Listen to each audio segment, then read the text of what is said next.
Rey, mungkin nggak kalau partai baru kayak PSI dalam waktu hanya 3 tahun menjelma jadi partai dengan suara terbanyak kayak PDIP? Nggak mungkin. Ternyata mungkin. Okay. Di Thailand ini terjadi. Ada partai namanya Future Forward Party yang kemudian menjelma jadi Move Forward Party dan kemudian menjelma jadi People's Party. Tapi intinya partai ini di election kemarin terakhir 2024 mendapatkan suara tertinggi 151 kursi di DPR-nya atau di parlemennya.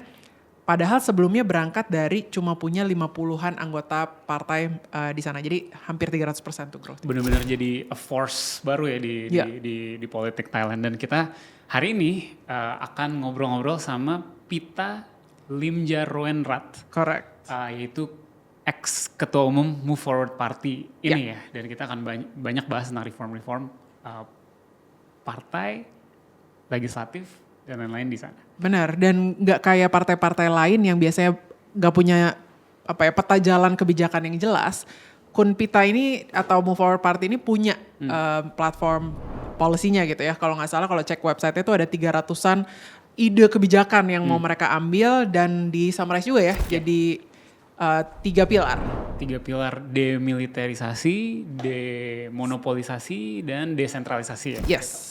Dan dari situ kemudian ternyata resonates banget dengan publik di Thailand, sehingga mereka sekarang the biggest political party di Thailand gitu ya, walaupun dan kemudian akhirnya menjadi di-dissolve lagi oleh government-nya. Tapi mungkin kita nggak akan terlalu banyak bahas di awal ini. Kita langsung aja ngobrol sama Kun Pita. Kun Pita.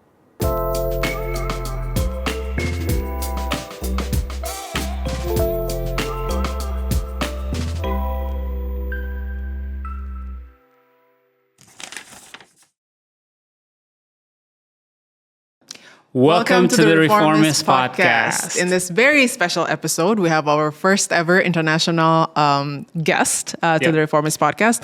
An icon, I think like a global example on how reform can be done properly, all the way from the ground up, from starting a new political party, running it, winning as the having the most votes in the parliament, trying to push for reforms.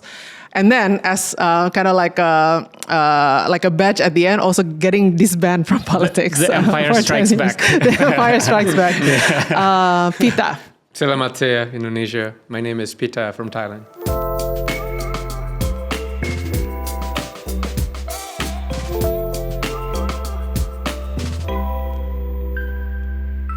Happy to be here. Welcome to the Reformist Podcast. So in this podcast, we usually discuss policy reforms. Right.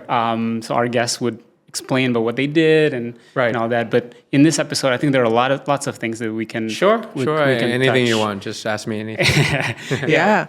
I can start. Yeah. So one of the things that when preparing for this podcast, we realized there are lots of parallels between Thailand and Indonesia. Right.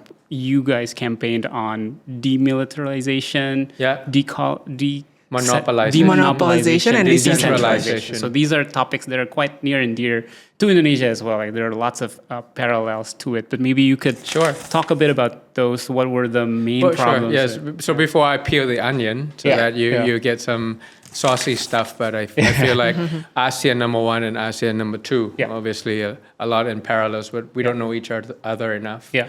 Went through a lot of similar situations, dictators, Asian financial crisis, the tsunami hit Aceh and Panga in southern part of Thailand. Yeah.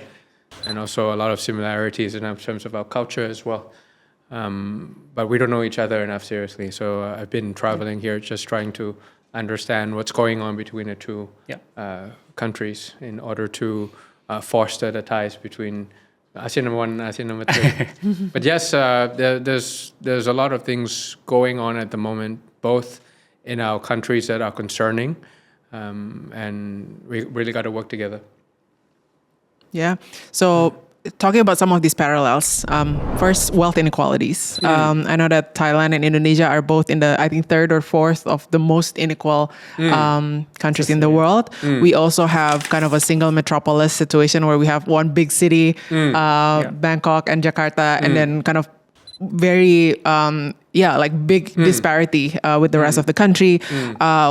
PISA score-wise, education, we're both, Thailand and Indonesia are both in the bottom third of PISA score. And of course, we have the military, for Indonesia, hopefully history. Exactly. Or we're not sure how much of that is going to be brought back. But how do you see, are these four problems, the core problems that you see characterize Thailand's public policy challenges, or how would you describe? You miss one data point, corruption. Oh, there you go, of course. The elephant in the room. 34 out of 135 out of 100. So I think we're neck to neck on that one. So yes, that's why we really need to think about the kind of reform or the kind of political force to really tackle the situation.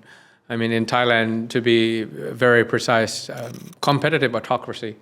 It's like autocracy that allows election once in a while, but if the result is not as pleasant to the elites, then they can always change the result into the outcome, which led to what's going on after winning the election in 2023. So I'm gone as number one. Prime Minister 29.5 and 30 gone, 31st is gone, now is 32, I think, and with a popular mandate of only 2%. Okay. I got 40, he got 2. So that's a kind of institutional maneuvers that make sure that election outcome and election result doesn't have to be the same. Yeah, exactly. And that's the underlying challenge, right? Can you speak more, because our audience is not all like super familiar with the politics of Thailand. How does the parliament system work in Thailand? So we don't have any presidents. It's a parliamentary system of 500 seats in the lower house and 250 in the upper house during my time. So the National Assembly becomes 750. The lower house, 500 is elected. The upper house, 250 is appointed. So think about Indonesia before reformism. How the military can appoint senators. And that senator also has that authority to choose the prime minister before. Not anymore. Now it's a bit different, but that was the plan, how you have the clash between politics of appointed versus elected. And that's the institutionalized mechanism of how it's done. So when it's party politics like this, parliamentary system, you choose the MPs, and the MPs choose the prime minister. And out of 500, it's divided into two parts. The first part is district MPs, 400, and party list MPs, 100. And you have a prime ministerial candidate for each of the party, and whoever consolidates the coalition, and then they get to nominate the prime minister. But before, you have to get past the Senate as well. Can we talk a bit about the agenda and the platform of the movement that started out as Future Forward, and then it morphs into Move Forward, and now it's People's Party. What were the agenda that you were running on, and how does that relate to the problems? Okay, so now we are peeling the onion. Yes, let's peel the onion. As per your first question. In a nutshell, we want to make sure that demilitarize in our sense means that the military is professional. The military has a career path. Military has a human rights. And military focus on preventing Thailand from the external threat, but never mingle with the internal affairs of politics. So maybe more or less similar to 1997 in reformism for you guys to make sure that the army is in the army and not on the state-owned enterprise board or independent organizations or the board of companies and things like that. Second D, which you said is demonopolization. So instead of having big conglomerates only, in the top 10 big companies in Thailand driving the economy, we want to make sure that the SMEs also have a chance to prosper. A lot of times they are really smart SMEs. They have really good ideas, especially when it comes to high touch. Thailand is pretty good with that. When it comes to cuisine, when it comes to tourism, when it comes to culture. But barrier to entry by law. Sometimes you have like minimum registered capital as a law, so that people cannot really participate in food and beverage or energy or retail and things like that.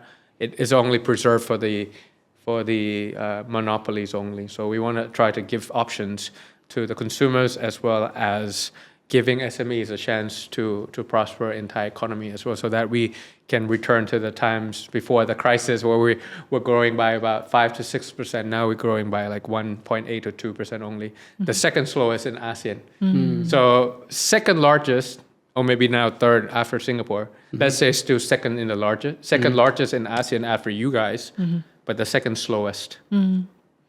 Yeah, come again. Yeah. Second largest, but the second slowest. So the elephant can't dance. Yeah. Yeah. So that's what we're trying to do. Inclusive growth. That's what we mean by demonopolization. Yeah. And decentralization is Bangkok is not Thailand, and Thailand is not Bangkok. Yeah. So that's the main idea, the main umbrellas: demilitarize, demonopolize, and decentralize. But we have 300 policies. Right. So we have 300 policies in order to align and segment to the right people in the right region, in the right occupation, in the right segment. Yeah. I mean, it does sound a lot demilitarized, demonopolized, and decentralized sounded a lot like Indonesia in the 1997, as you mentioned. Like this or was South the Korea dream. back in 1988, you know, Yeah. something like that. But Yeah. this is 2023, 24, 25. Thailand still needs to catch up. Yeah. Otherwise, we don't have a chance Yeah. in the new global world order. But I'm going to return to him a little bit sorry. because I remember the second part of his question. The narrative, the approach of doing it from future forward, party 1.0, move forward, my party 2.0, our party, and then People's Party 3.0. The transition or the continuation is like this. So future forward, party 1.0, we campaign on the same ideas that we talk about 3Ds, but we talk about why. You know, why demilitarize? Why demonopolize? Why decentralize? For me, as a second time, because we had, when I became the designated survivor, we had 50 MPs only already. So from 50 MPs, it became 151, so 3 times, 3x in 3 years. We campaigned on what, so no longer why. What we're gonna do.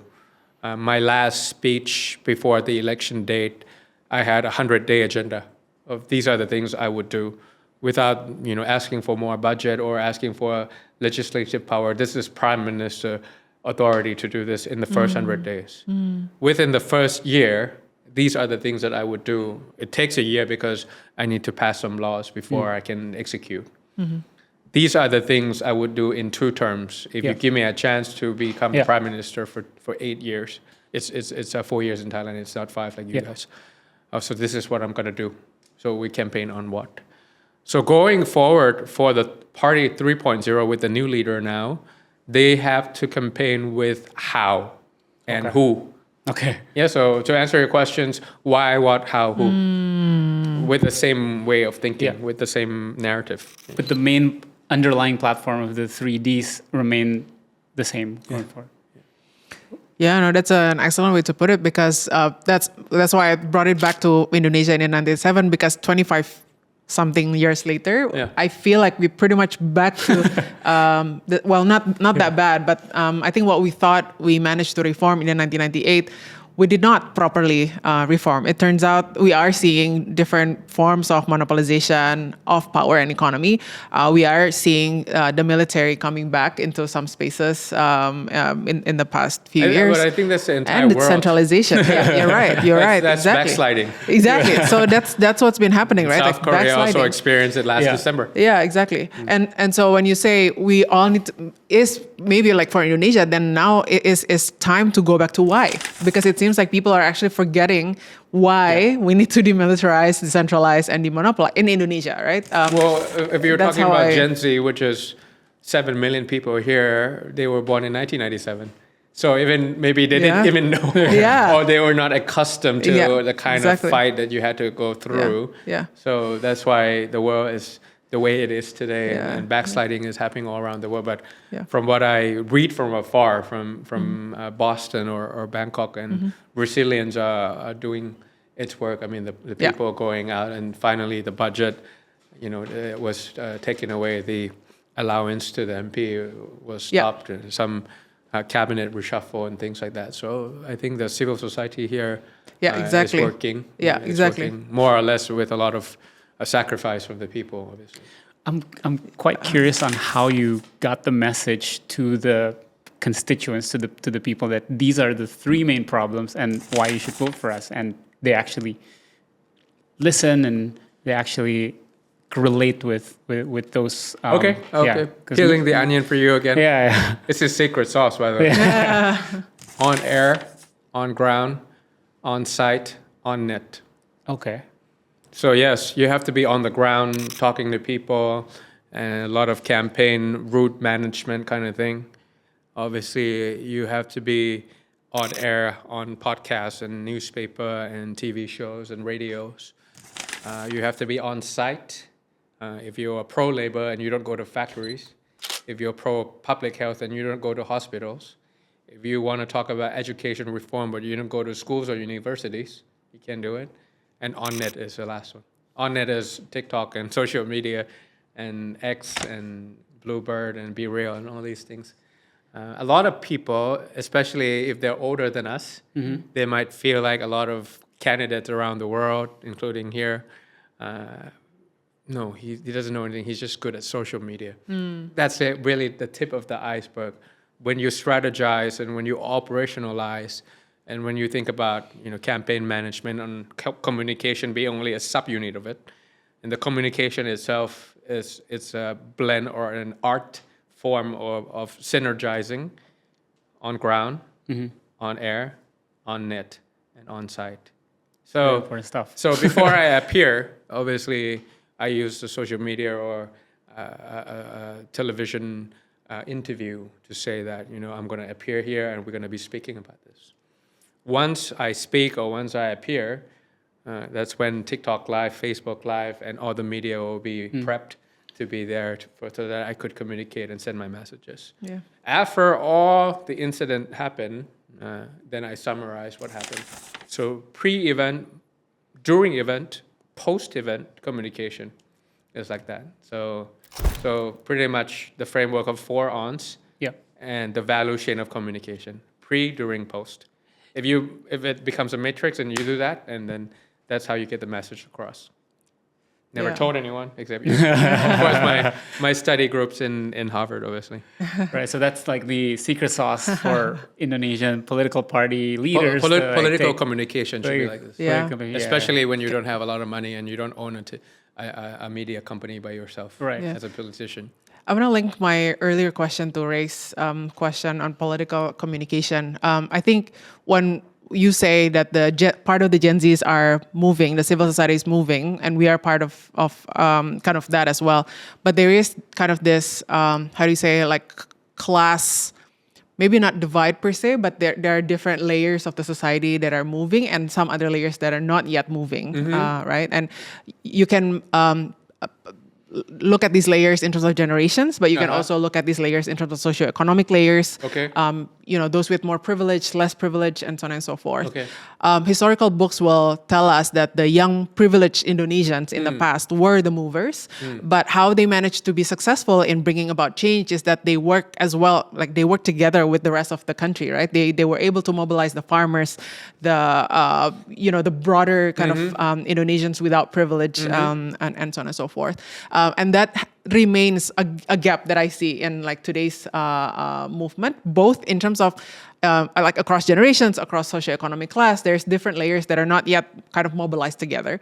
In Thailand's case, I see that the Orange Party, to some extent, is a representation of kind of the more educated, privileged class in Thailand, I assume. How do you see that as like a power? Like, how do you use that privilege to actually fight for the rest of Thailand? Or do you think like the class divide or these layers of different layers of society in Thailand is similar or different to Indonesia?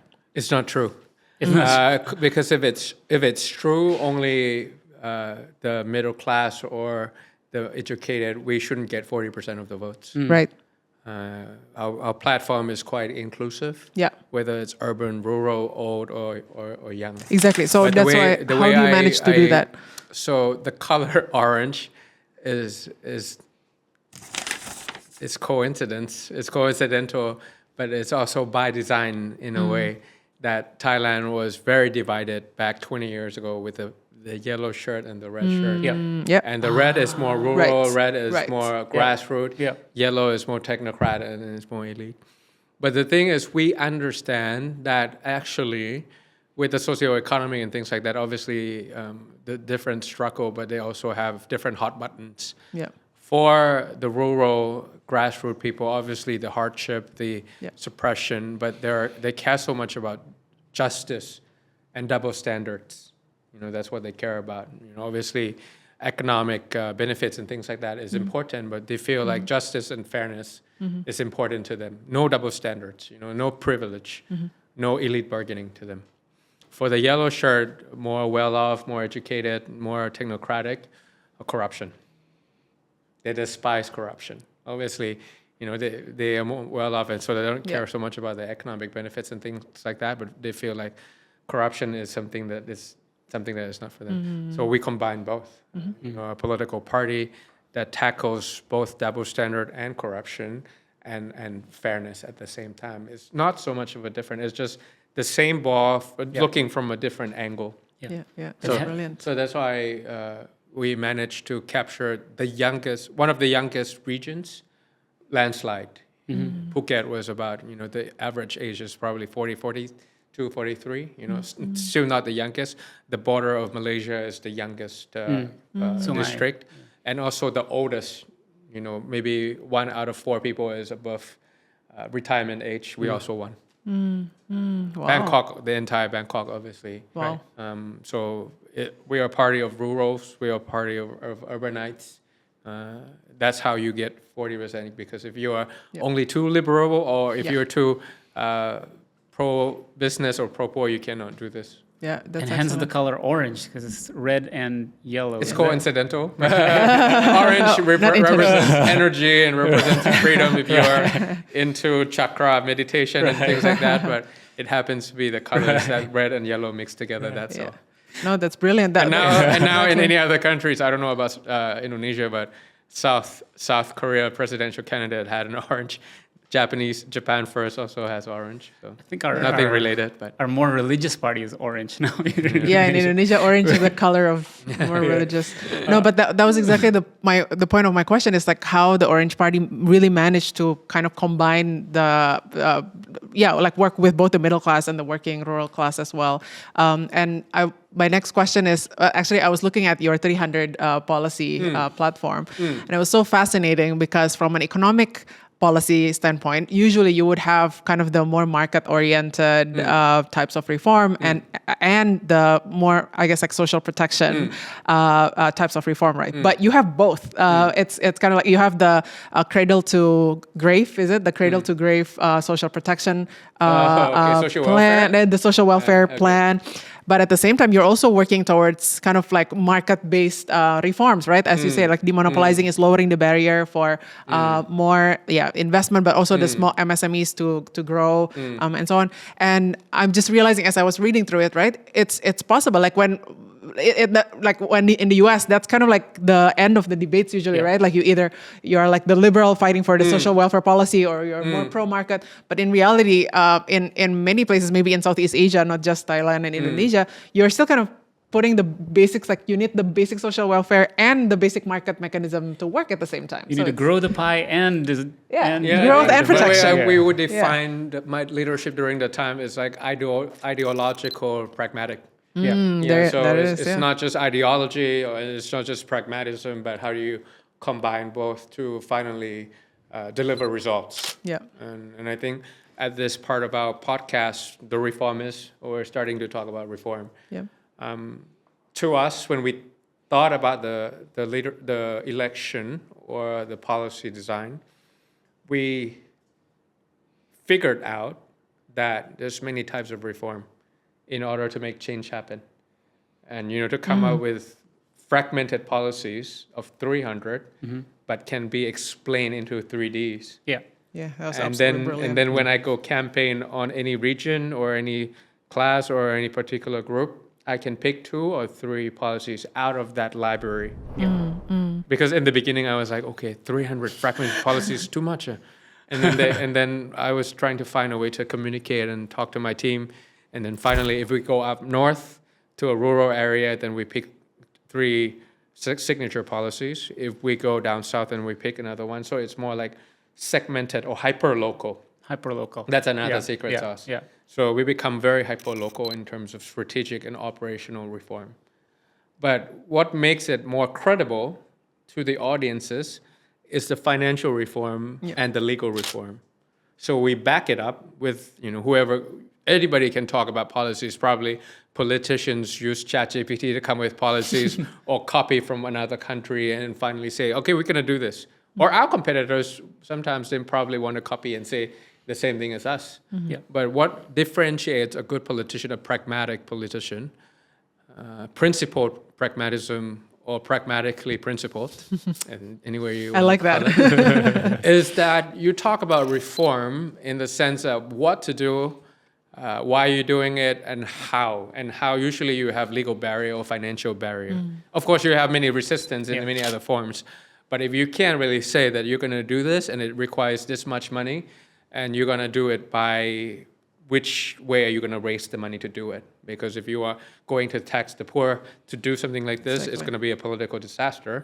So you got to see how you get rid of the fat in the bureaucracy. How do you lean it out, and how do you get extra revenue so that you can fund your policy? That's a financial thing, budget reform thing, and also the legal thing. You got to say, look, I want to do this. Because you're from climate. Let's say if you want to do a Trans-Boundary Haze or Clean Air Act, the law back in 1992 is outdated.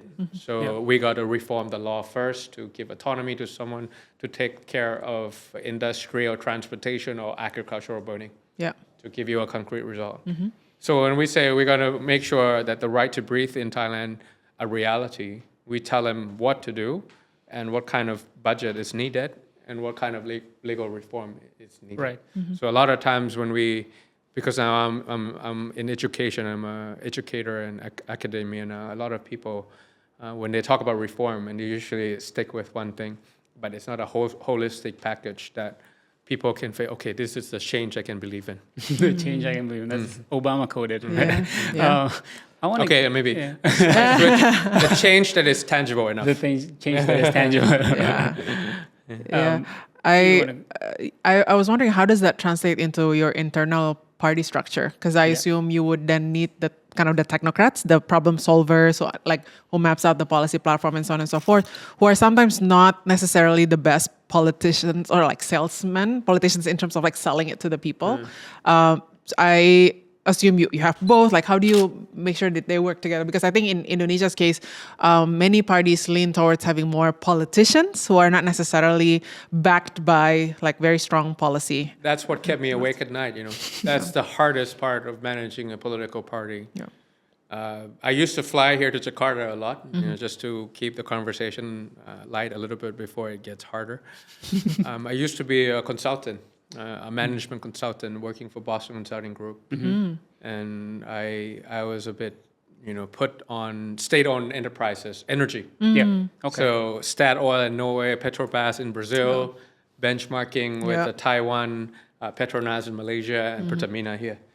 So when it comes to strategy, setting it up, and implementation, making it happen, you got to have the people, the process, and the structure. That's pretty much how you manage organization. You have the right structure, you have the process of how they interact with another, and you have the right people to do it.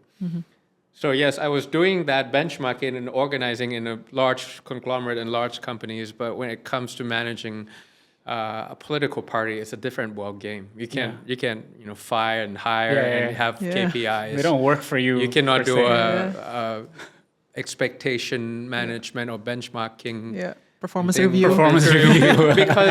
because back to your point, is that different. You have to put, the right person to the right job. Yes. We're very gender sensitive, so I cannot say right man on the right job. The right person to the right job, in the sense that if they're good at policy thinking, creative solutions and things like that.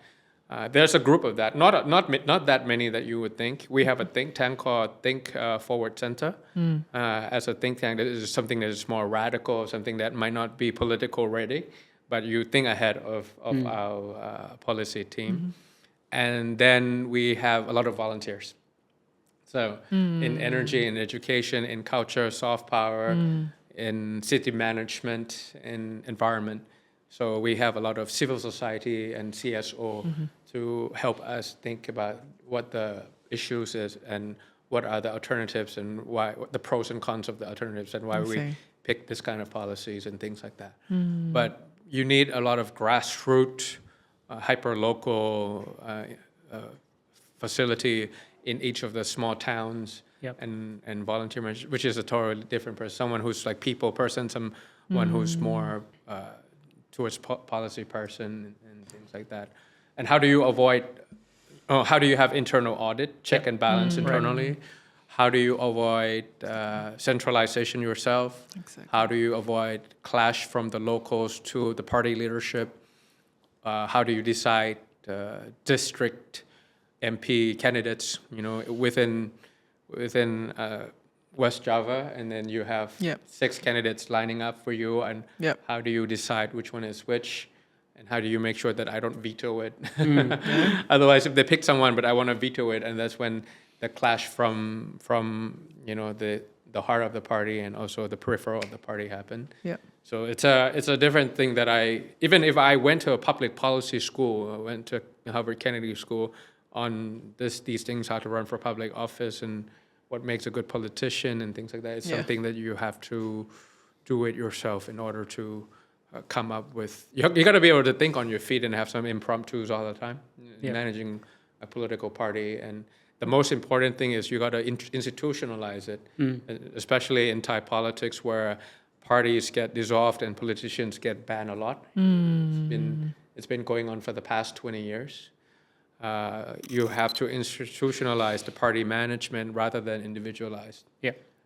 Have succession planning, have talent management, always have new incomer coming in all the time. Right. Things like that. That's actually one of the things that I really admire from the Orange Party is how you set up exactly this, like the succession plan, the designated survivor. It was very interesting that you call yourself that. I guess that makes sense. And similarly, like before the People's Party, right? It happened on the same day, actually, after the Move Forward Party was dissolved. The new party was already up and set up. And I find it also really I don't know, like inspiring or like the marginal cost is getting lower because we've been around. We know what's going on. Get used to it. But one of the most interesting things is it's really not funny at all. I mean, I know it takes so much energy to start a political party. Very difficult, very cumbersome. A lot of barrier to entry. But to get rid of a party is too easy. So that the ecosystem of political party becomes hard. And then once you have that long enough, people will have little trust in political party, and that's when riots happen. Right. That's when autocratic snap happen in Sri Lanka, in Bangladesh, in Nepal, and what's happening around the world: London, Australia, France, Morocco, Madagascar, and here. Right. So but my question was, it's a very slippery slope. My question was, how did you get like let's say business consultants or like strategists like yourself to be interested in joining politics? Is that common in Thailand? Because I think in Indonesia, politicians usually come from a pipeline of activism. That's or business. Those are the two most likely channel. But I see that because I also like get connected with other party members. They come from all sorts of background, and many of them are professionals. But they're interested in joining a political party, which is not the case in Indonesia. It's very difficult to recruit kind of like competent professionals in parties. How do you manage to do it? For me, it was actually business background. My parents studied finance, wanted to be an investment banker in my 20s. We were talking about year 2000, so right after financial crisis. Did a bit of internship at an investment bank firm, management consultant. But during that consulting period of time, there were many clients that were public organizations. So when you talk about national energy strategy, it's not just maximizing shareholders' wealth for a company, but it's about balancing, obviously, shareholders' wealth as well as the security of Thailand when it comes to energy, tourism, and things like that. So many clients that were from the public side, and I felt like the intellectual curiosity is much harder than just private sector. You know, private sector is it's on its own, but this one, the goal of private sector is profit. Yeah. The goal of public service is service. Yep. But you got to be a service that is self-sustainable. Yep. So you got to make some profit as well. So that's much harder than the private sector. So that's why I switch or I pivot myself towards more of a public policy. And then I went to John F. Kennedy School of Government at the time. And also I also did my MBA At as well, MIT. so a joint degree. So now that I understand two sides of the coin, you know, if you're in a private sector, obviously the policies and the investment confidence and climate comes from politics. But if I'm on the public sector side, I also understand what the private sector wants as well. So two sides of the coin. And that's actually how I position myself. I'm different than any prime minister or candidate because I'm in the consensus between older generation and the younger generation at the age of 43. Then I'm the consensus between the business world and the private world. I'm the consensus between the local and international. So if someone were to debate right now during the campaign and they ask why Pita, that would be my answer. That's why I'm different than any other candidates in the spectrum. But I guess then how did you get others like you who are professionals, consultants, to join the movement as well? No, we don't need more consultants. You don't know Who do you need more? But we need more commoners. Someone without the political liability or political background, because politics is not family business. It just means that you have to have the same last name with your father or mother in order to run for public office. So you got to have that kind of platform that people who have specialization or expertise in something, maybe they're a benefactor of political and legal environment, and they see the loophole and they want to come and fix it themselves. Can I touch a bit on the time, the time when you were party leader in Parliament, from 2019 to 2023? Was it that 2024 you had 50 MPs in your party? What were like the milestones, or what were the main things that you guys pushed for that then ended up being so popular that then you 3x'd your electoral results? Like, what were the things in Parliament that you did that you could then sell as the achievements to the public? Hey, these are the things that if you vote for us, we're going to continue doing this. You know, I've been preparing to run for office since 2006. Okay. Really? I told you in the past because, you know, from the consulting days, from the private sector days, and I feel like, okay, this intellectually curiosity is much higher than just MBA. So public policy was the way to go. And obviously, if you spend 3 years abroad with lots of money, you got to run for office sooner or later. So it's been clear. Everybody knows that I have a political ambition in my 20s. Now, 20 years later, I became the winner of the election. So it's 20 years in the making. So that was always something that is very visible. But the level of preparation I had, there was one thing that surprised me. The parliamentary inertia. How you have to have like pass the first, and you have a committee, second vote, third vote, and it goes to the upper house and things like that. I'm going to tell you my success later, but I'm telling you the process first. Sure. That was very, very difficult. It became a success very recently, like last year only. Okay. Forced appearance and torture, which was very important and critical to people down south, the Muslim community in southern part of Thailand. Forced disappearance and torture, we turned that into law. Okay. The indigenous bills for indigenous people, also not everything that we wanted, but it became law. Labor rights suddenly just became law. Gender equality for Thailand, same-sex marriage, we became the first in ASEAN and maybe number 2 or number 3 in Asia to finally show the world that love is love for Thailand. So maybe these 4 or 3 things that we campaigned for, we were a big part of driving it into law we managed to do. But during the time, it had nothing to do with the election results. Yeah. Oh, it doesn't have anything to do with because it happened after.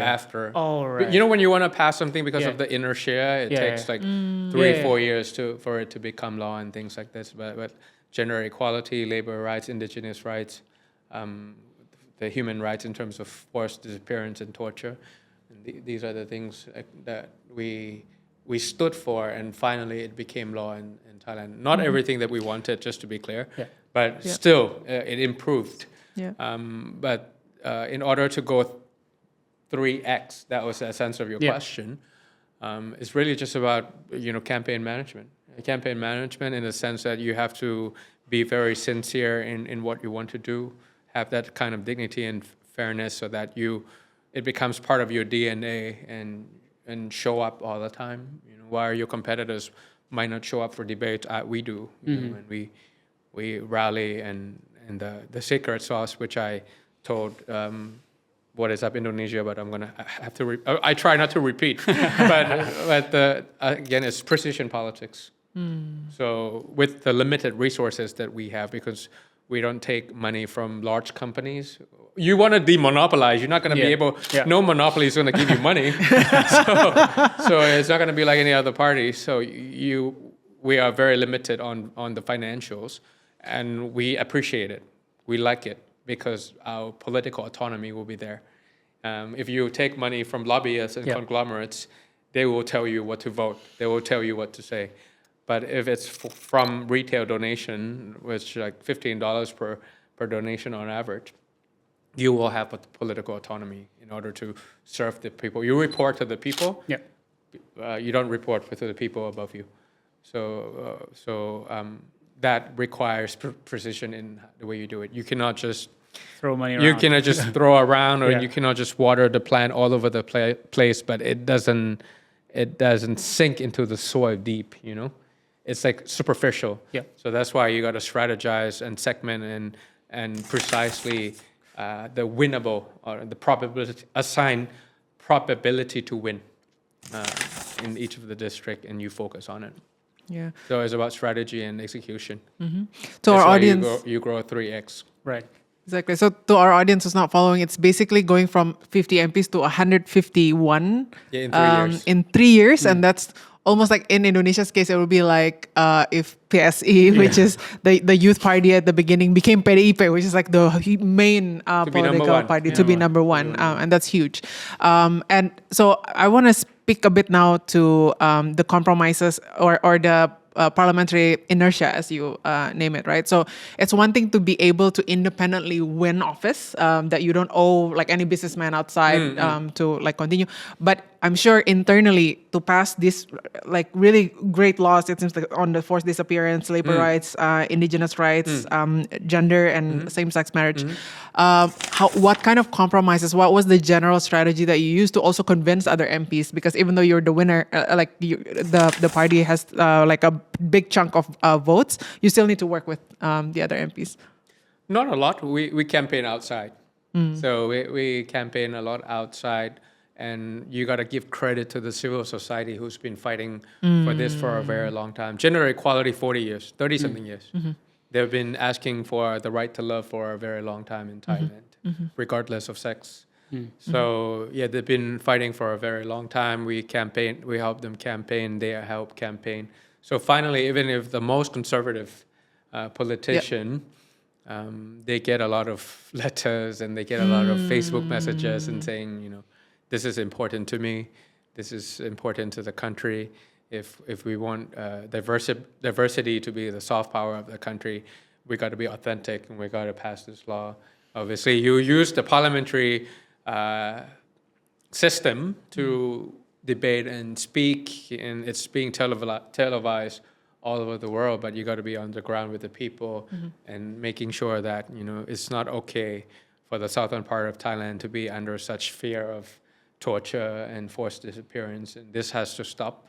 So a lot of civil society, a lot of people help campaign, and that kind of Public pressure, and also the public narrative gets inside to the parliament. But usually, parliament is slower than the people outside. That's a problem where, you know, there's no linkage and there's no systematic reflection to the will of the people. But for these 3 or 4, I think, regardless of, it's not transactional or it's not political dealing, but it's really coming from the outside. Indigenous people also, 10%, almost 10% of the people, the Hu tribes along the border of Myanmar or Cambodia or in the center part of Thailand, they also want to improve their own livelihood.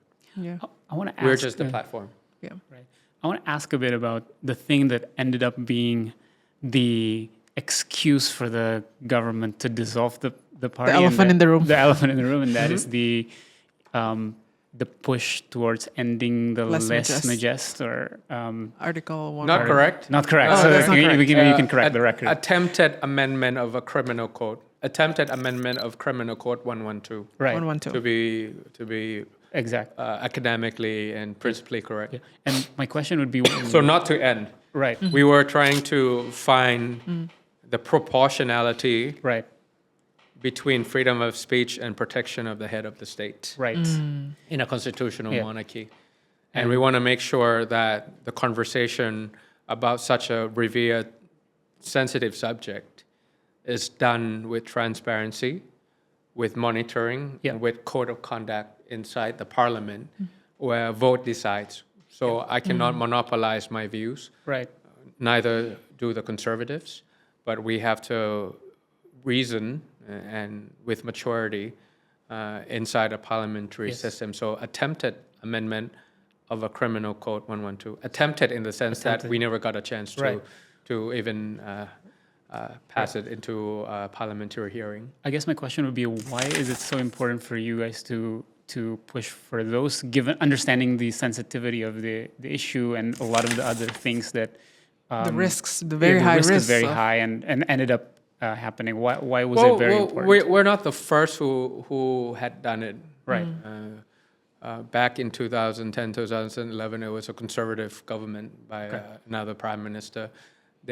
We had a bloody uprising back in the days. A lot of red shirt protesters were shot in the middle of Bangkok. And then the political reform attempt by the conservative government happened 10 years or even more than our time. And they had a serious study of fact-finding, reconciliation, and political amnesty.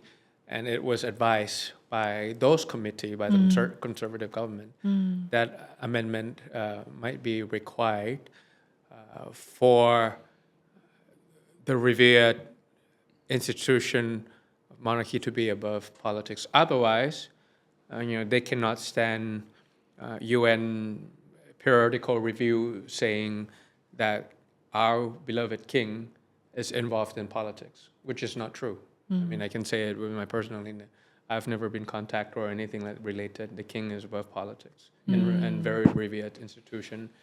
But because of the strict lèse majesté law, a lot of unrightful situation was used by Thais and people abroad coming into the country and saying that this is a royal mandate. Okay.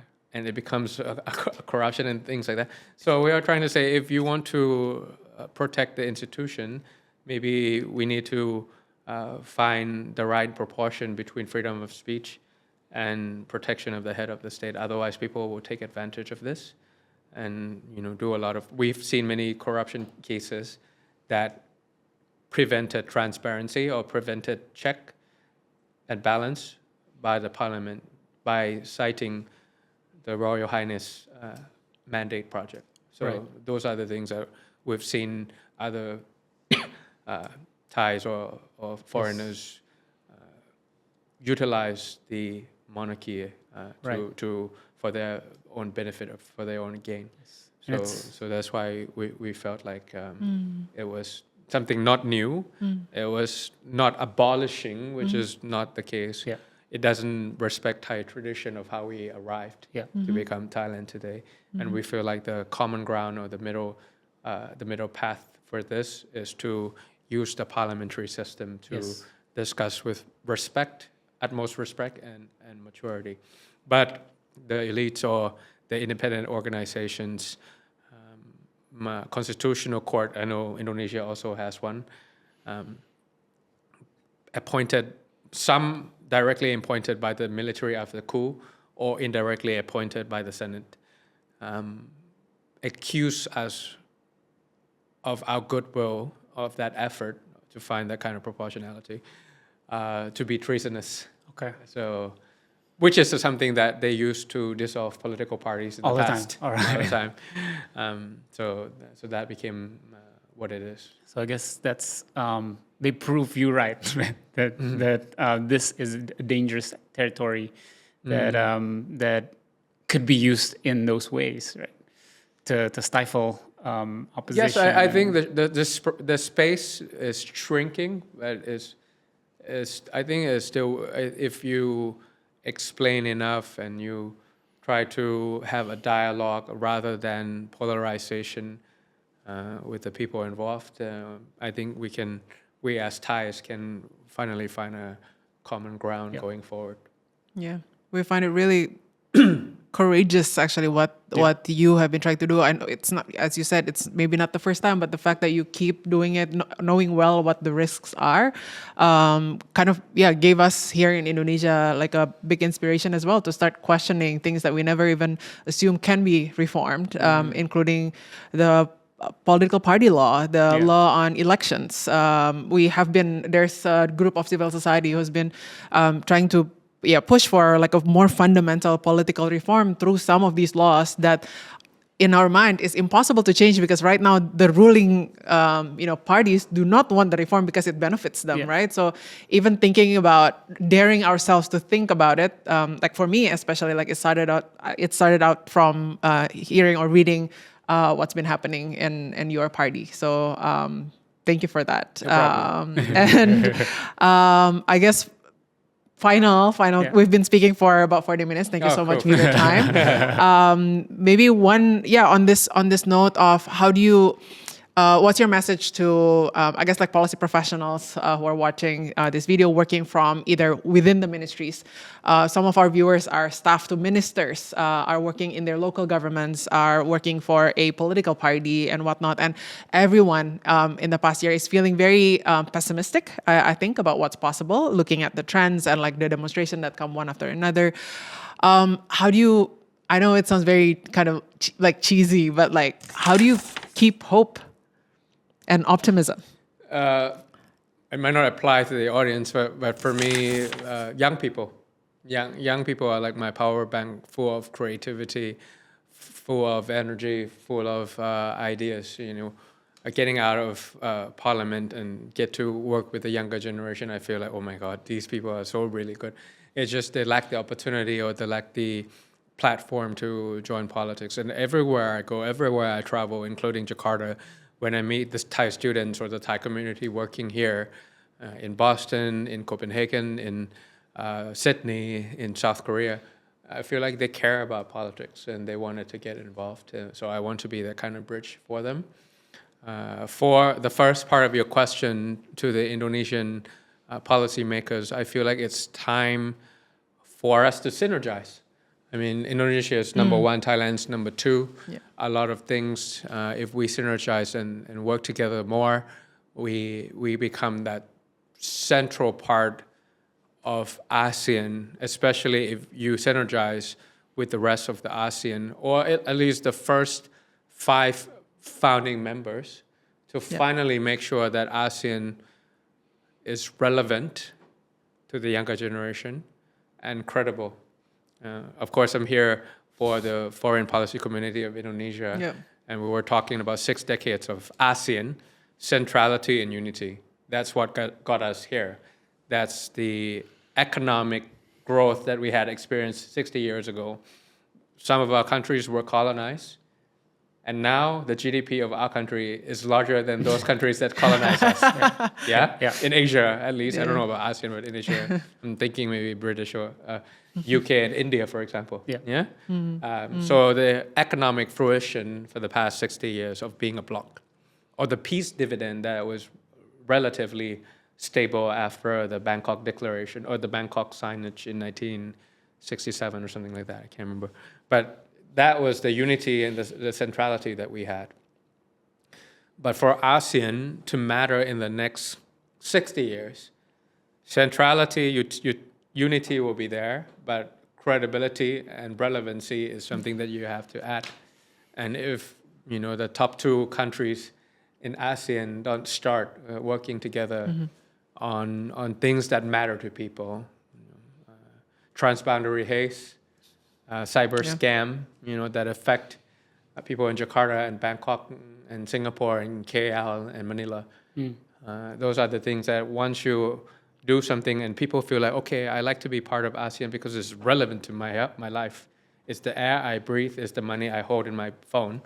So those things, I think we need to really start thinking about that and work together more, given in the world with no rules nowadays.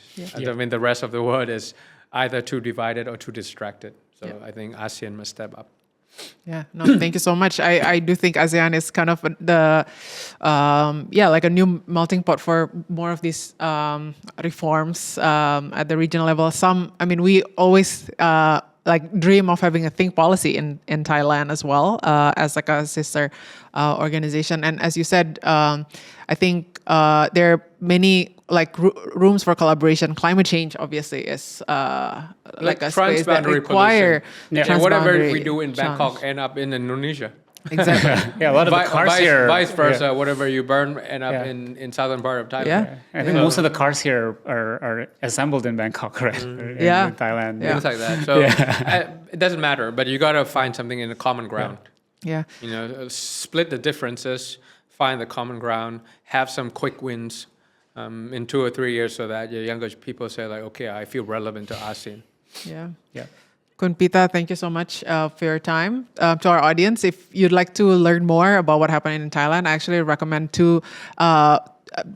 One is a documentary on Netflix, the Break the Cycle documentary, if you want to learn more. And second, you actually wrote a book as well, which we have over here. It's still in Thai, but I don't know if you plan to publish one in English or Indonesian soon. Because I do feel Thailand story, we can learn so much from it. And it's called The Almost Prime Minister. And that's a brilliant title. It's important to you because it's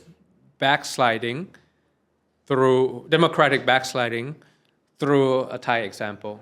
And this could happen to you. Exactly. I mean, autocrats Inc. They can copy from one another, the erosion of trust and things like that. But if you care about democracy and you want to understand democratic backsliding through the lens of Thailand, this book is for you.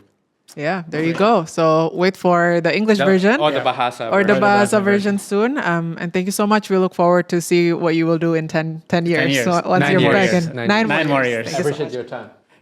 Thank you so much. Appreciate your time.